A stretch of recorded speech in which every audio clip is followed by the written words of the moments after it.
That was the second time that ever happened.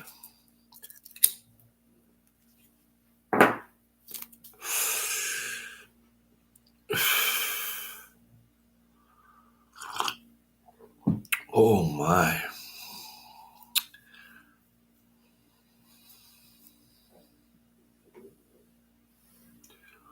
Cheers. Good morning. Hit the thumbs up if you can.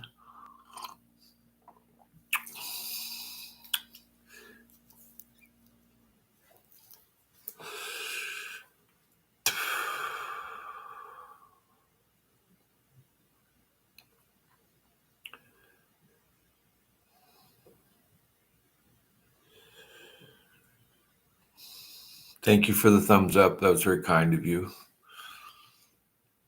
Hello, hello, hello.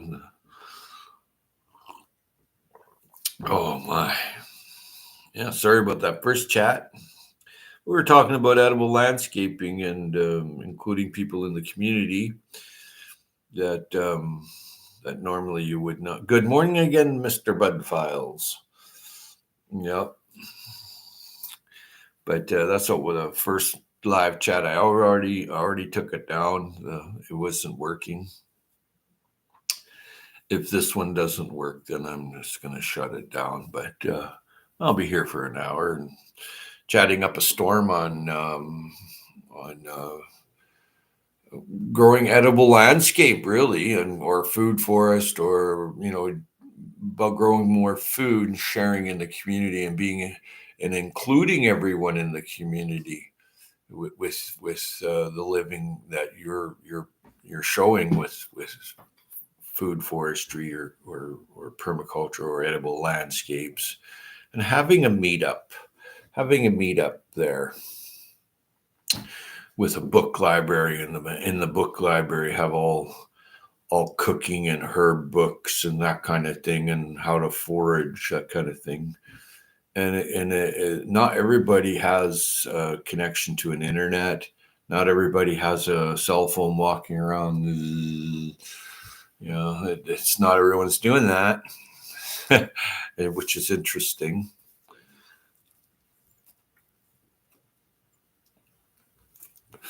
Those type of people you're more likely to attract to edible landscaping with a book library and a meetup, and getting to know everyone in your neighborhood that you possibly could get to know is ideal. Hello, Mr. MD. How's it going, buddy? All the way from England, you say? Oh, good. Afternoon. It would be afternoon there. Welcome, welcome, welcome. First live stream got the boot off of YouTube. We were talking about including everyone in the on your street, in your block, in your community, your village, city, whatever. Including everyone into edible landscaping or permaculture or urban food forestry, or just growing food on common ground. Really, what? You're back? Yes, but I don't know. That was the second time, Mandy, that ever happened. That it just lost connection. I never lose connection. It was very strange. I never lose connection. But this is the second time that I can remember ever this happening. Yeah. Yeah, we're back. Yes, of course. It was a good conversation. It's something that I really advocate is growing food on your street, you're on your front yard, in your backyard, on top of your house, inside your house, and any other way, underground, whatever you got to do. If it's mushrooms, you don't need much light to grow mushrooms, right? Or endive or something like that. Hey, it's always something can grow somewhere that's edible. And that's one of the things that I'm really passionate about. But bringing it all in, being inclusive in your village, that's key. Yes, grow everywhere. Oh, absolutely. I decided not to grow on my roof this year because it's a lot of work, extra work for me, and I've got a bunch of plans going on, so I let that go. And I'm not getting chickens. I might get fryers in August just to clean up the food forest floor and then process them with There's a mobile abattoir, or I can drop them off. And but you're not allowed to process them here in the village. But luckily, where I'm going on my vacation, I'm allowed to have a fire on the beach. I'm allowed to go fishing right from the beach, get in the boat and go, and come back and cook and live right on the beach, even though there's a 5-star resort 5 feet from me. That doesn't mean anything to me. My 5-star resort, anyway, is right there on the beach. I love the beach, and it's a lot of fun. And I'm going to try to make a lot of forage videos in a 3-day stint. And I'm traveling almost 4 hours, or maybe even longer, depending on traffic. And it's the wilds of British Columbia, so anything can happen, from rock slide, close a highway, you got a detour. I've seen it. A 2-hour trip takes 2 days to get there, so sometimes they divert and you have to go down a logging road. Oh, no rooftop garden and no chickens. No. Hey, Tibor, my friend, goes to another channel that I go to, and he chats up a pretty good storm about being good guy, stand-up citizen. So Tibor, welcome. I just need to check and make sure it's Tibor, and it is Tibor.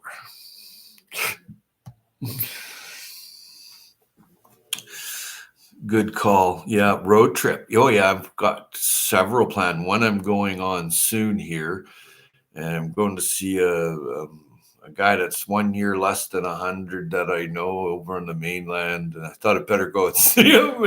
He's 99 and a half years old. So I thought I'd better drop in. And then some of my family I'm going to drop in on over in the mainland. And that's where I'm going. This is the first trips before my West Coast trips. But thanks, Howie and Blue. You're most welcome, Tibor. Always a pleasure to see you, Tibor. Growing on Vancouver Island. Welcome, fellow islander. So I'm going up to my first trip is over to see my friend in over in Vancouver. They live in South Vancouver, South. So go see them for a day, and then go see family for a day or two, and then off and to hot spring for a little bit that I know about. It's pretty cool. It's out in the middle of nowhere. It's called Skookumchuck.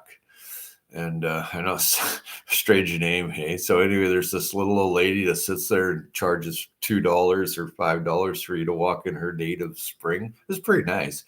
I've been going there for forever. Not all the time, because it's, you have to travel there. But one time I lived there for a little bit. It was great. Yeah.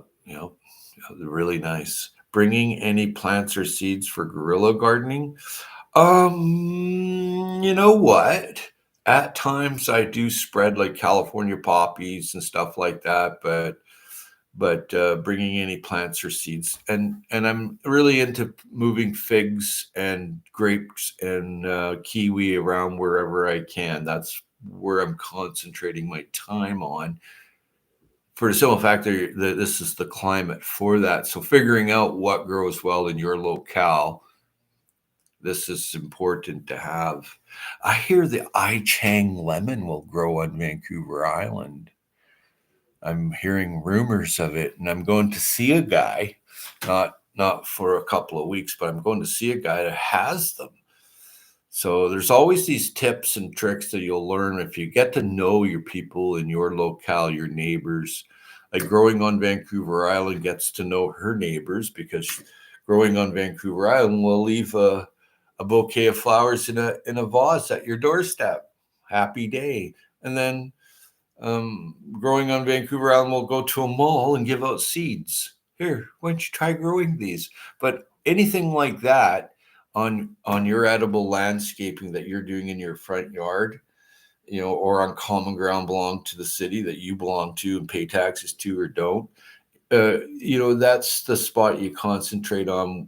A book library and a food library of just canned goods or packaged food with a security camera on it. I'm sure someone will complain. I enjoy little things. Isn't it wonderful to have that vibration? It's very cool. I do my own little things like this old guy in the hospital, and he ain't coming out of there. So he really likes seafood, so I send him when I smoke herring. I send him smoked herring when I haven't gone to see him a whole lot, and I should go. I should make it by soon and go and see him because he's in rough shape. He can't walk no more. Hey.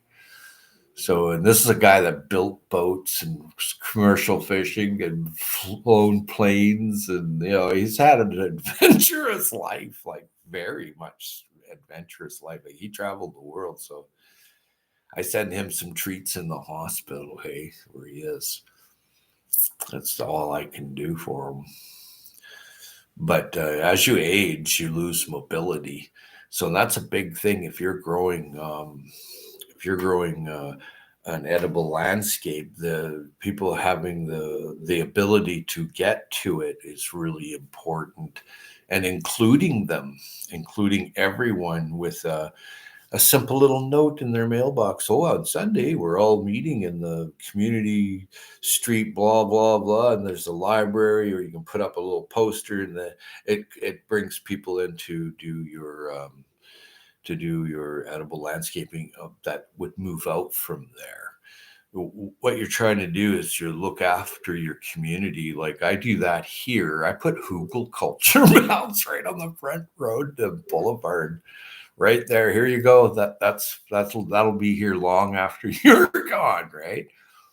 So I've been building another one just down the street, and I'm looking at two other places right on my street just to show up and put an edible landscape. Hey, I'm I don't I don't distinguish if you're a bad guy or you're a mean guy or you're a good guy or you're a sad guy or whatever the guy you are.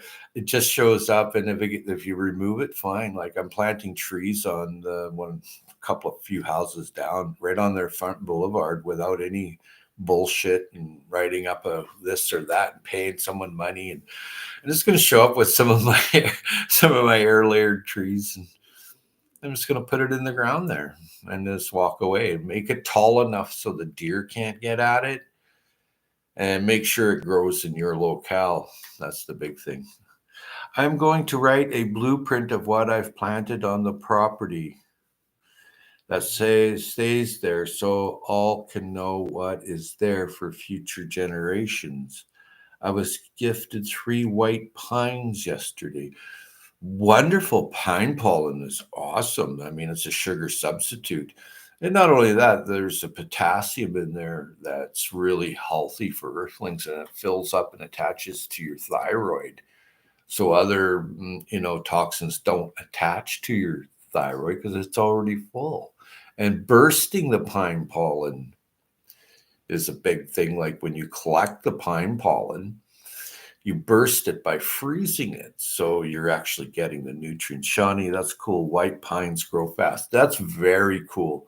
Very highly medicinal and great for crafts or building something and shade. And it's just a very good tree to grow our pines. Excellent. Excellent. Three free pines. Put them where they'll never be knocked down, where it's on the streetscape that you put it there. I started a garden journal for the people who bought my last property with tips and tricks on how to take care of the garden. Well done. Well done. That's fantastic. That's what you want to do. That's sharing the edible landscape, and that's part of it, and educating people. That's the biggest legacy. Making soil like in layers, that's one big thing. When you do the edible landscape, you have a little demo there of making soil, whether it's in a compost bin or whatever. I left it in the house before I left. Oh, cool. Just here's surprise. Oh, nice, well done. Yeah, that's fantastic. I'm up potting today, and we had some really cool night last night. Not quite frosty, but darn close. So I might just move some of the sunflower trays up to the top of the roof. It's quite warmer up there. It's quite a lot warmer up there.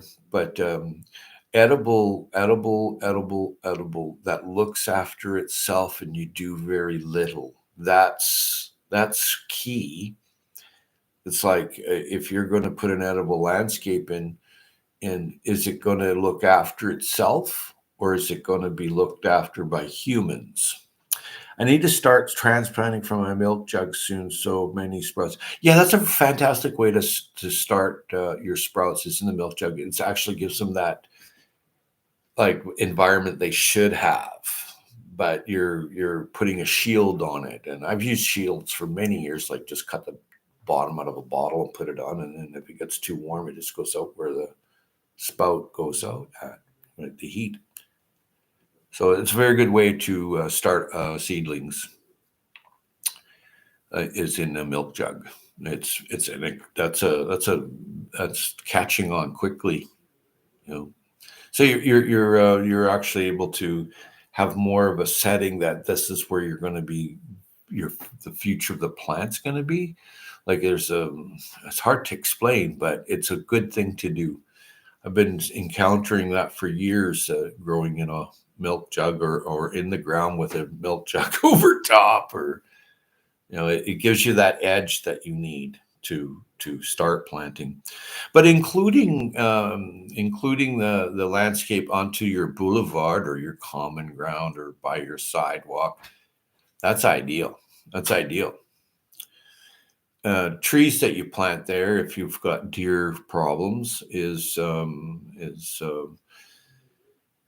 over 6, 7 feet. You want 7 tree, 7 foot tree, because you have deer. Then there's the bunny issue. There's a bunny issue if you're putting in trees. And if there are bunnies, there's a screen that must be put down so the bunny can't get through the screen to get at the bark and injure or kill the tree. Then there's the part of watering it. If like there's a water bag you can get where it just slowly waters, so it just squirts out onto the tree itself. You're not watering a huge area. You're not using a whole bunch of water. It's just even a simple milk jug with a pinhole in it. Paint little flowers on it and say it was donated by Mother Nature, leave alone, and put a 4-leaf clover on it, whatever. Like, the idea is aesthetics, and the idea is that someone will refill that milk jug and put it back there with that pinhole on the lower part of the milk jug onto the tree that you planted. So you don't have to be there all the time. Leave a note saying, please fill milk jug when empty, or something like that. You're smarter than a milk jug. At least I think I am, maybe. Cheers. Some ideas, bouncing it out there for folks to do and use.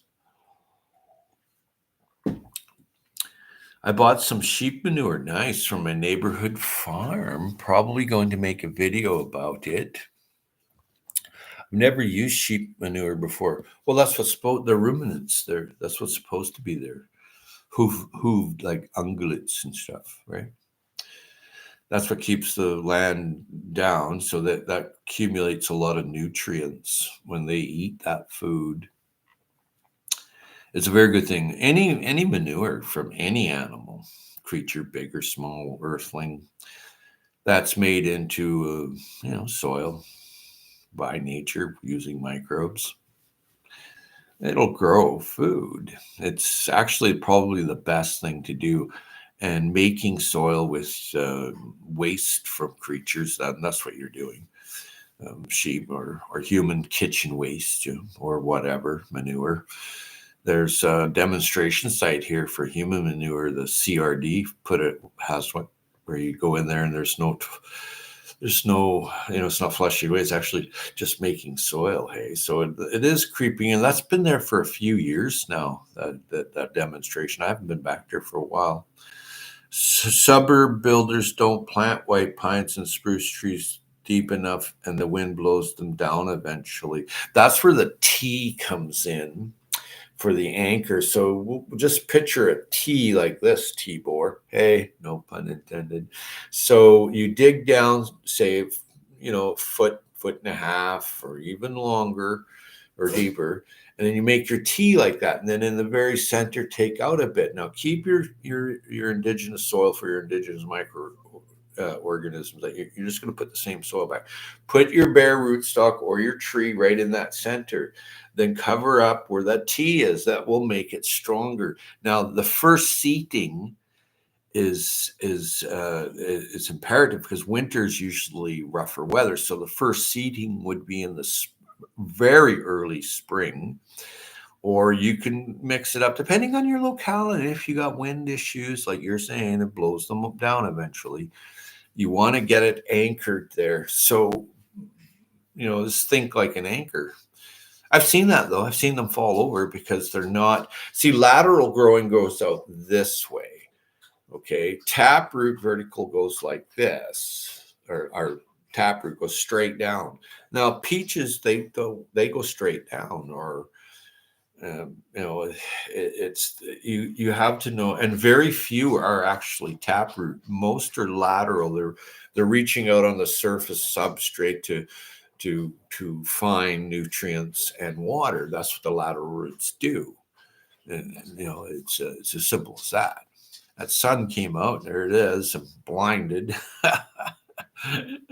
I hope I'm smarter than a milk jug. I hope so too. But it's just a shield. Just think shield whenever you're going to be growing something. Like this is a Mediterranean type place that I live in. But I can travel up to Malahat and I've got snow for a couple, 3 months of the year, right? So, and that's just like a half-hour drive, not even from me. So, the microclimate changes in your locale. So, you have to work with it. I have to, the pooch there, I have to let him out. He gets upset if you don't let him out.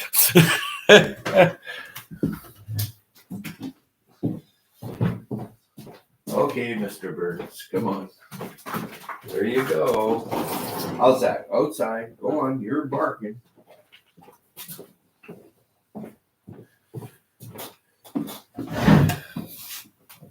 I am expecting company today too, so interesting. He doesn't even want to go out. Good morning. Oh, hey, Franny's Farm. Welcome. Good to see you. Ohio is soggy and windblown until midsummer. So that's when your seating time would be to get the tree seated, right? Because of and soggy, mounds. Grow on a mound. Yep. Raise the soil level. Yep. Build the pathway soil bank in layers right on top of soggy ground. Don't even dig the hole. Don't dig the trench. Just put it right on top. Wood chips, lawn clippings, that kind of thing. Whatever is in your locale, from sheep manure, like growing on Vancouver Island. A lot of manures is a problem, like horse manure. And if you're going to clean out a paddock or a pen area of a pig or a chicken coop, that's wear your mask, wear your goggles. These are foreign microbes to you, so you really want to protect yourself. And make sure it's good, aged manure. You want really well aged manure, and you don't want to create a big dust bowl. I've seen kids on YouTube going in, cleaning the chicken coop, no mask on, dust flying everywhere. It's all fine and dandy until you get a lung infection, and then it's not fine and dandy anymore. What up? Just wanting to say hi. Canadian Proud Get Outdoors. Welcome. I'm at work. How are you doing today? I'm great. We're just perfect day, sunny day, and talking about my favorite thing is to grow food anywhere, anyhow. Why you grow food, write it down, send it to the neighbor while you're putting up a pin cherry tree or whatever you're doing. Get them involved. Inclusive works. Exclusive, you're dividing, you're already conquered. Simple. Now, if you're inclusive, you have support and like-mindedness. This is where people can be brought into like-mindedness. I found that they notice that it's working. Like like people are noticing that the Hugel mound is working, and they stop and they say, "This is the best garden ever." They get all this great feedback, and only one, maybe two grouchos came by. They're grouchos, man. And because I'm out there all the time monitoring, looking, seeing, what's going on, what's working. And I have to get all the trees seated. I have to look after them this summer. And I don't know why my dog is going whoop, whoop. He's trying to tell me something. My neighbors are so interested in the garden, they stop their cat driving by to chat or on their walks. Oh, cool. Glad to see you this morning. Vay, good morning. Sorry I lost the live stream earlier there. I'm around here till 8 o'clock, and then I have visitors, several today. And I'm up potting a bunch of plants today, and I've got a couple appointments this afternoon. So I thought I'd have a spare hour here and see what I can do. My little doggy's over there whining, and I gave him some nice wild albacore tuna this morning from BC here, and I gave him some of his favorite kibble, and he's over there whining. Glad to see you this morning. How are you too, Verna? Hey, Tibor growing. Okay, you're saying hello, basically. Franny's Farm. Even when I was a kid, we wore a bandana over our face cleaning chicken coop. Yeah, of course. You got to protect your lungs. Even as soon as you come out, you teach your kid to protect their lungs no matter what. It's you don't want dust in there. It's very difficult. It creates spots in the lung. So I'm gonna grab another coffee because I can.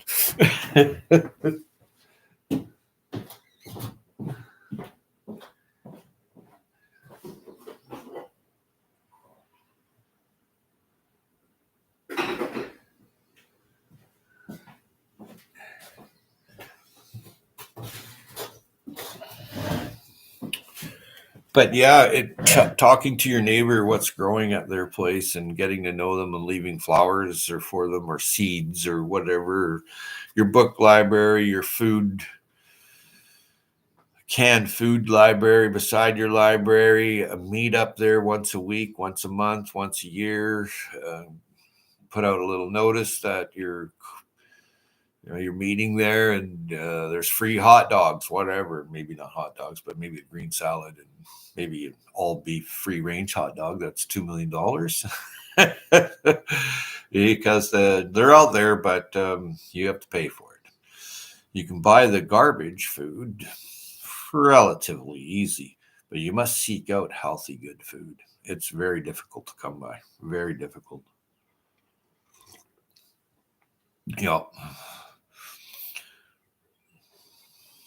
But being inclusive in your community and doing growing food on your you get to know people, you get to know their dietonics, whether they're a nurse, they're a doctor, they're a policeman, they're your average Joe school teacher, barber, taxi driver, whatever. If you can include everyone and not exclude people because of like, say you think someone's a hobo, well, reevaluate that.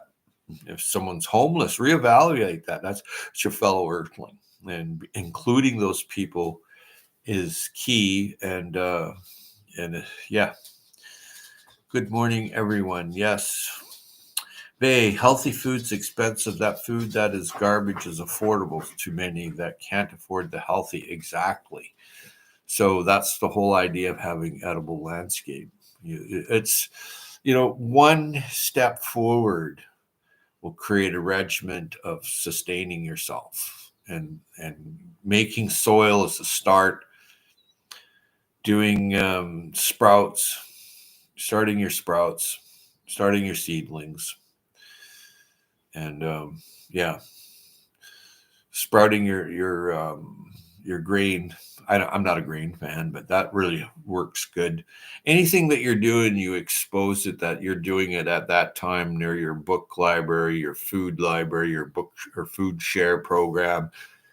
You know, you only got to make a small one, like a 4x4 box on a stand. There's your book library with a you know with a door. A glass door helps. Looking for repurposed wood, glass to make a greenhouse, a cold frame. These ideas that you spread around the community wakes them up.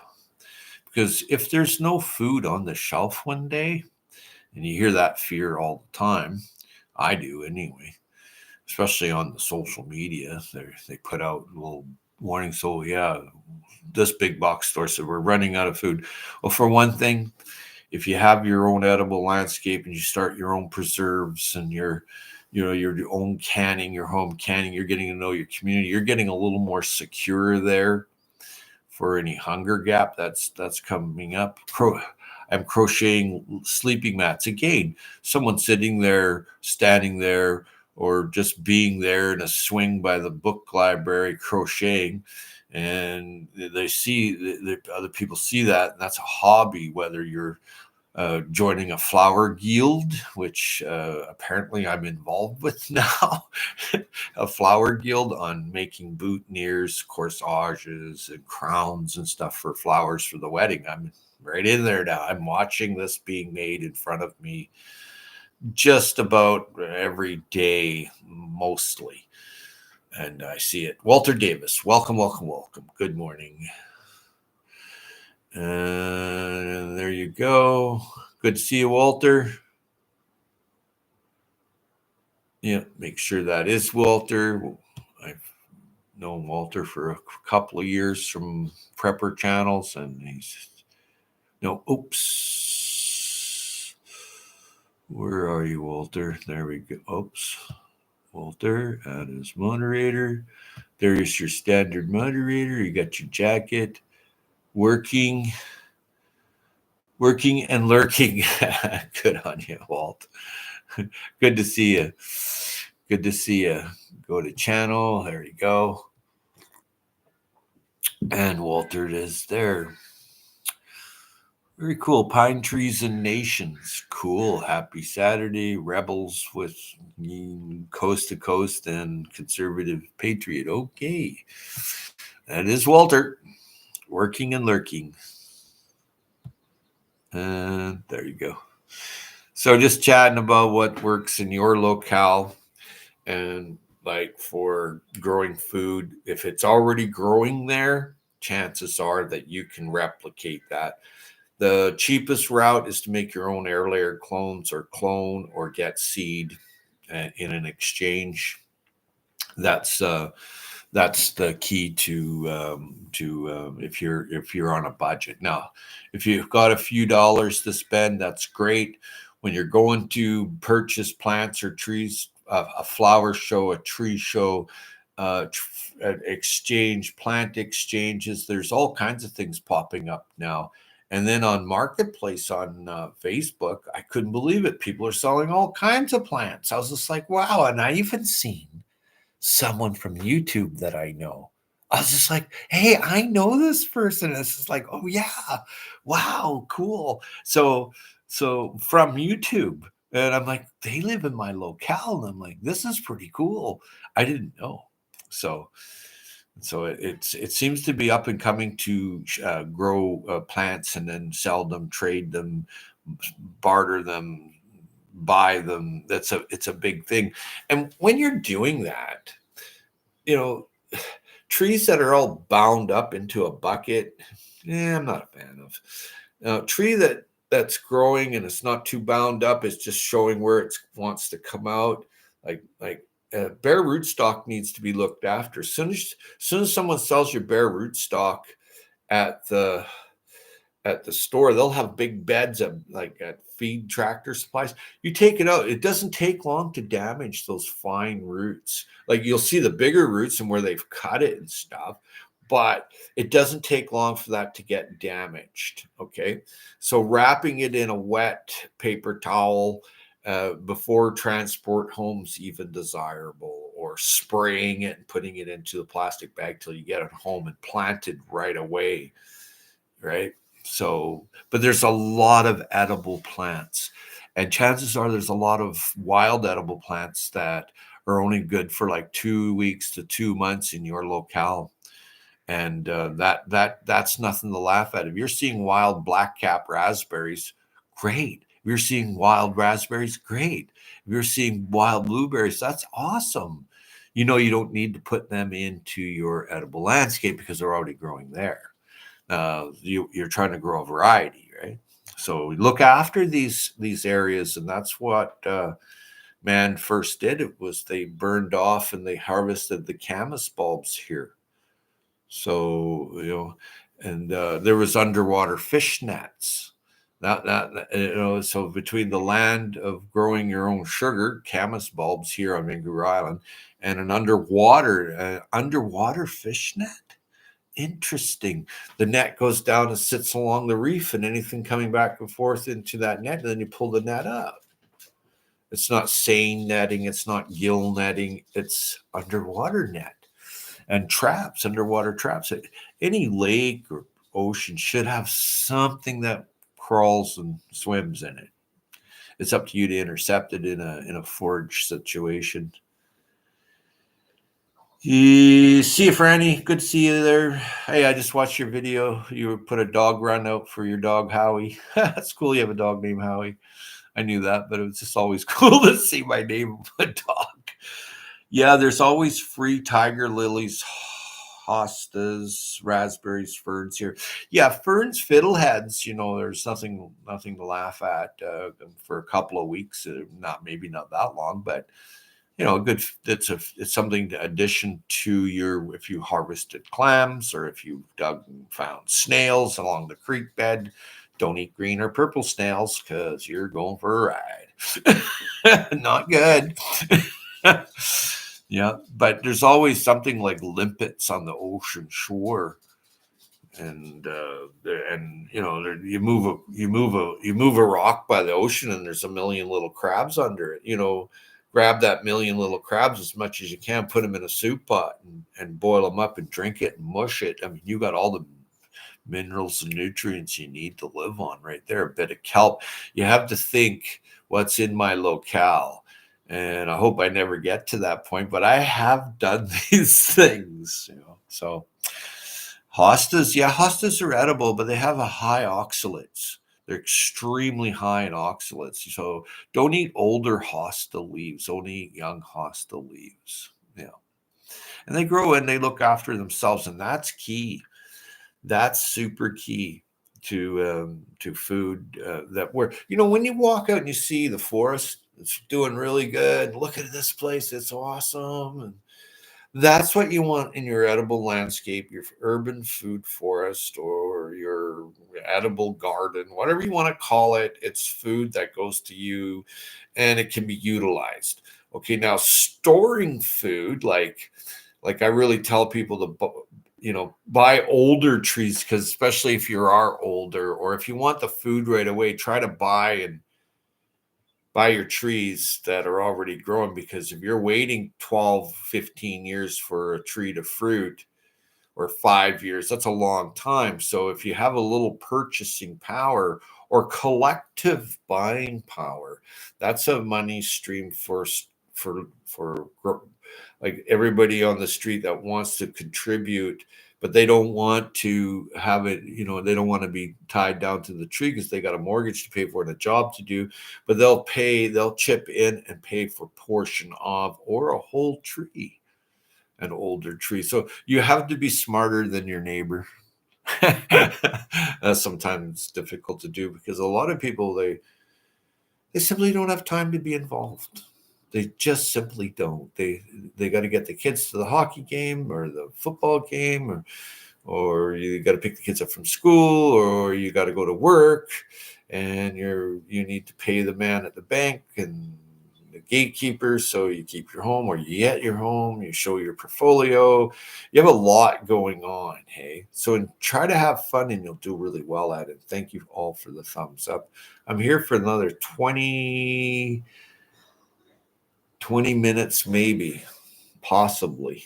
I could be gone anytime because I'm waiting for a tech to show up. And then I can go and do my own thing. Blessings all have to scat. See you there, Berna. Always a pleasure. Yep. Grow anyway, anywhere, anything that's edible in your locale. That's imperative. So tiger lilies are edible. The tiger lily itself is delicious. I've had many. A lot of flowers are edible. A lot of flowers are not. Not that they're poisonous. They just don't taste any good. And some flowers grown in some areas taste way different than flowers in other areas. So when you're learning to forage, find someone in the village that you're in and hang out with them when you can. Universities are great places for people that know a lot about botany and plant physiology. Most universities have professors there that are super knowledgeable. Hanging out a couple of hours a month, a few hours a week, hang out all day if you can, and will bring in new skills. Like, that's very important to have new skills with the future. It's not always guaranteed that there'll be someone in available to show you everything. Southwest Ohio is expecting 17 years cicada return soon. Yeah, they can do a munching, that's for sure. They eat all the leaves and stuff, but sometimes it's not as bad as what has been predicted, but sometimes it's even worse. So that being said and done, they don't like clay. Hey, you put clay in a bottle or a sprayer and spray it on, and they try to eat it, then it doesn't work. That's the only thing I've got. Hi, Adrian. Are you just coming back, or you've been here all along? Good to see you, Adrian. Adrian's over there across the great ocean, and welcome. Arc Wildman. Hello, Arc Wildman Survival. Always a pleasure. Just chatting about growing whatever can grow in your locale. But seed saving is so important, and keeping things simple. You're not putting things that they're unattainable ahead of you. If it's already growing in your locale, or it can be foraged in your locale, or if you know someone that goes mushroom picking that's an expert, and hang out with them and give them a little gratuity of $20. They're probably very meek and humble people.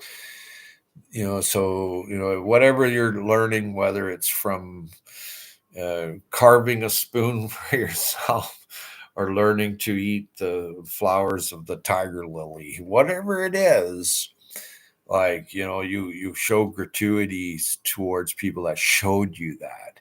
And all universities that I know of, and I've been to a couple, 3, have bookstores. And it's amazing what's at their bookstores. And museums have great book selections for sale on foraging and plant identification and wild crafting. I really like the one here, and it shows a lot of fantastic ideas. But you can look after yourself quite easily with new skills, and that's where it's at. New skills. Once you learn a new skill, it's there.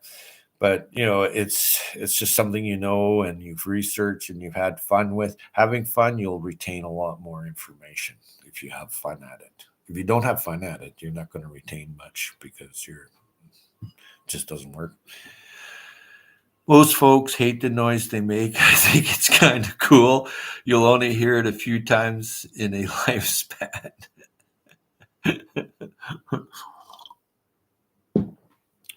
Well,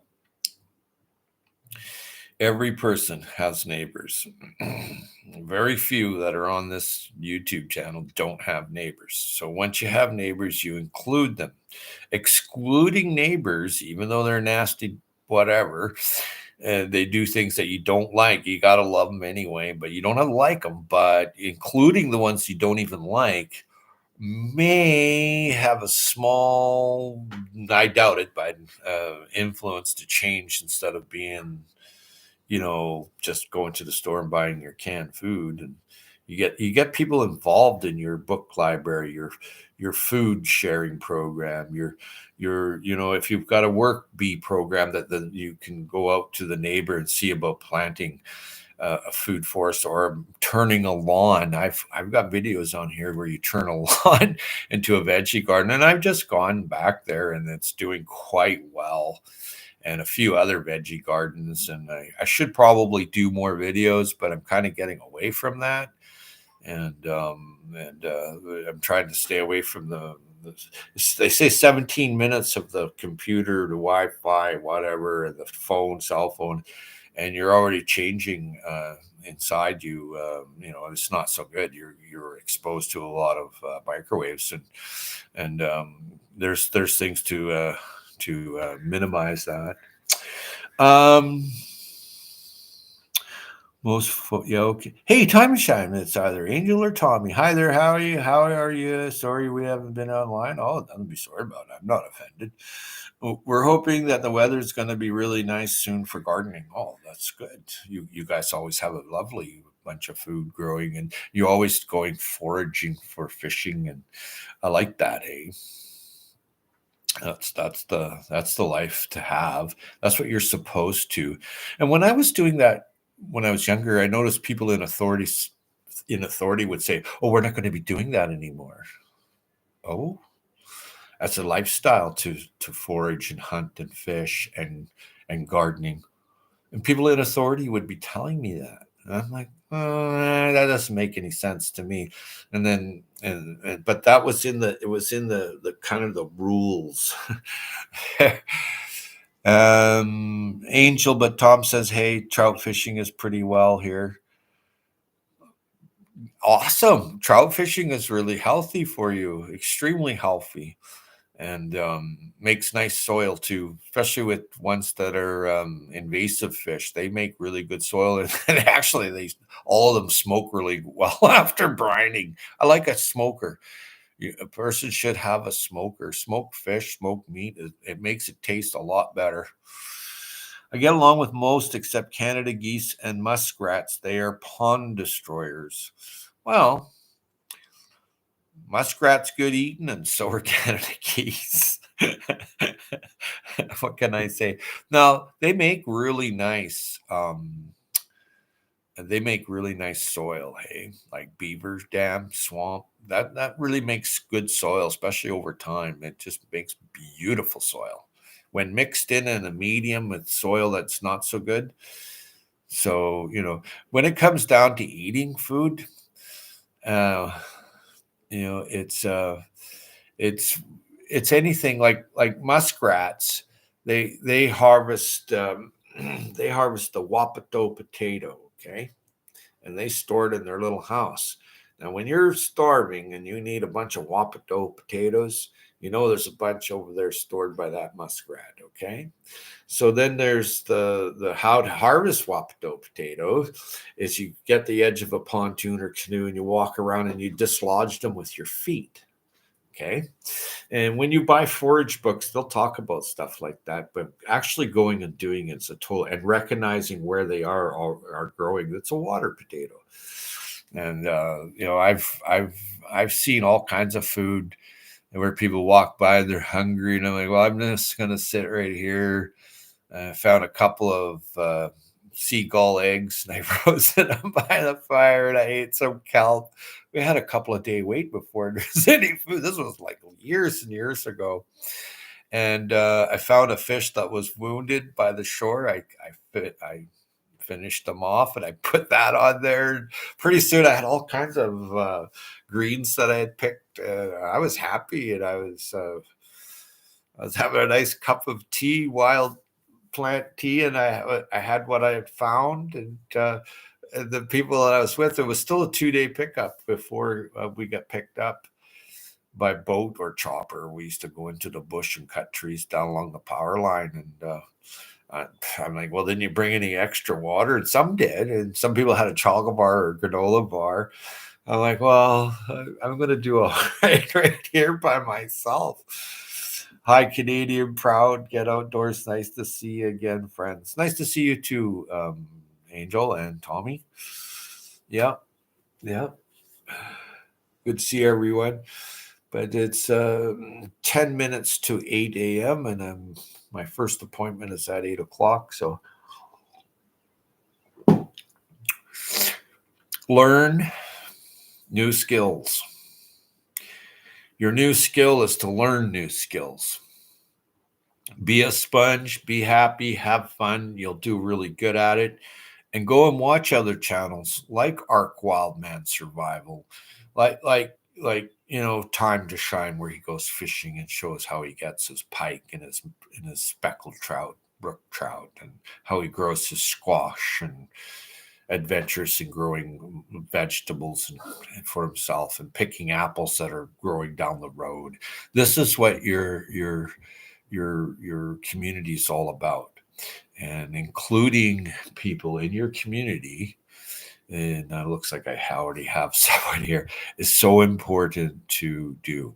Excluding people, even though they're homeless or a hobo, or you believe they're low intelligence, whatever it is, it doesn't, you have to transcend that boundary. And the biggest thing is sharing, is caring, and put your book library there, your seeds in your book library, of not just seeds that you share, but the idea of learning some woodworking, learning some wildcrafting, because when there's nothing at the store, there's nothing at the store. So what you've learned now counts later, big time. What you prep now counts everything later. We hope you are doing well, friend. We appreciate everything about you, friend. Peace and happiness. Love you. Stay safe always and grow. You bet, Angel. You as well. Howie, enjoy your day, my friend. Everyone have a great day. Also, yes, I must go. I'm looking here. There's people there. So blessings to you all. Are you growing with your seeds soon this year? Oh yeah. Oh yeah. I have one salmon plant that I have there. Hey, Simran Gardening Vlogs. Hello, hello, hello. I could hang out for a little bit more. Save and Simran. I just was at your channel. Yeah. Add as moderator. There you go. Simran's in India. Simran likes to grow a lot of food and is a very good person. And are you growing with your seeds soon? Yes, I'm already growing. I have one salmon plant that's about this big. I'm growing a lot of flowers for a wedding. Hi, members. How are you? Like your live. Thank you kindly. But on a, growing your own food is so important. You know where it comes from, and a few goats for milk, butter and cheese and meat, a few chickens for egg laying or meat bird, and you pretty much got it going on. Okay, that's what you want to do. There's some very simple things to learn, and you may never need to do it, but if you do, sheep make nice sheep's milk, cheese, and butter. Any milk will make. Here, have a wonderful day. Yes, you as well. And so when you have a regiment of supporting your community, your village, making your pathway soil bank, have your book library, people come and do book, have a session for families that sit down and the kids are doing crayons or making soil blocks and planting seeds, sharing seeds, cataloging seeds. Include your community. Oh, you're welcome, Simran. Nice to see you again. I've been busy. I made some hugel mounds, and thank you, Shawnee Gross, for putting a link to your site because that's the last video is the hugel culture mound, And making them is so important because they'll last hundreds and hundreds, if not thousands of years. Once built properly, there's some adaptations that are coming up. I'm going to make a video on it. And I have the actual, in it will show the Hugel mount, and then it'll show a diagram, and that keeps it really simple. Because when you make them, a lot of people don't make them. They make them the way it says in the book, or it says on the YouTube, or whatever, wherever they're learning it. But the point is that green, brown, like a lasagna works. Okay. It works. It works. When you start putting in too big of and leaving gaps in there, and you're putting in too big of branches, and it doesn't work. It becomes a rat's nest. Mine's not a rat's nest. I built it the way I wanted to build it, tightly packed with green, brown. Like the brown material came from my Pathway soil bank that I make soil over the years, and then the green came from the trees that were there, but it was made into wood chips and small branches, and that was put very deep down, and that keeps the mound actually a little bit warmer.